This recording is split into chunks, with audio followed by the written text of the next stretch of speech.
Good morning. Or maybe it's not morning where you live, but it's morning for me. And I get an early start when I'm in the studio. I usually work out and like to get in here by 9 o'clock, maybe 9:30. It's, yes, they're still building that house across the street. There's that porta potty. It's a beautiful spring day here. I'm not painting outside. Our pollen count this year was through the roof. So I'm painting inside. The birds aren't here yet. I have birds that keep me company while I paint. I don't know why. And let's see, it's all greened out, and we're going to have to cut these bushes back soon. But I'm ready to start my day. And when I come into the studio, I have a basic setup. I've got the brushes I'm going to use. I make sure I have two containers of water, one clean, one for dirty, for cleaning the brushes.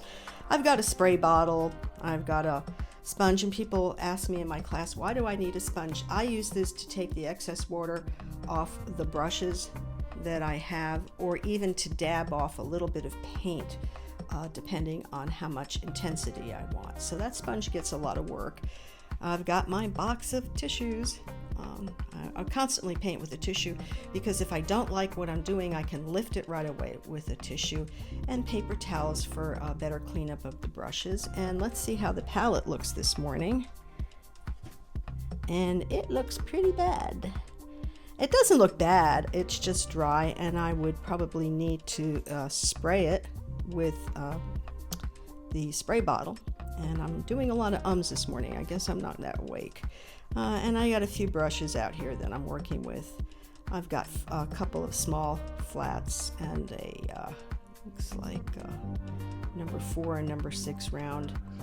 And I've got a mechanical pencil and a gum eraser that I use all the time. And what am I working on? What am I working on? What am I working on? I ask myself that a lot. This huge piece.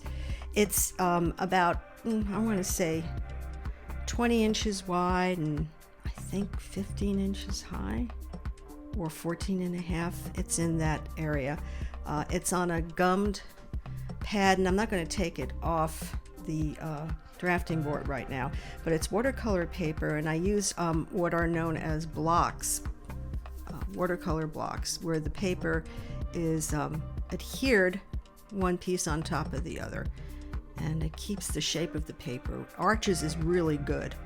I can keep it moist, and the block helps the paper from buckling. I'm not a big one for stretching the paper. And I've got my reference material. I've got my value sketch freehand that I did. I already transferred onto the watercolor paper using this grid. Again, freehand. Don't like projecting, don't like tracing, don't suggest it for you. Unless you're learning. It's kind of cheating. It depends what you want to do, but for me, I don't enjoy it. I feel I get more of an artistic bent if I take the time to use a grid and adjust as I go along. And as always, I have my color photo reference, and this is of a farmer's market in Rome that I visited one April. Actually, I think it was February, and it was really warm, and all the vegetables were coming out. Cherry tomatoes, tons of cherry tomatoes, squash blossoms, onions, carrots, and they had oranges. I think they might have been clementines, I'm not sure. But I always enjoyed looking at this piece and looking at my photograph, and decided it was time to paint it. So that's where I am right now, and this is my basic setup. So I hope this inspires you to start working on your own work. Take your time, have your tools ready. I notice I have all my watercolors ready to go in case I need to refill some of my wells. I have a lot of brushes in case I need to change my mind with what I'm doing and the brush size that I'm using. I found these, I guess they use them for mixing drinks at antique and flea markets, and they make great brush holders. And have your palette ready, and make sure it's wet, not dry like mine. So that's what my day looks like when it starts in the studio, and I hope to give you some more insight on how this is coming along as I continue working on this watercolor. Have a great day. I hope you have a successful and creative week, and above all, remember to keep practicing.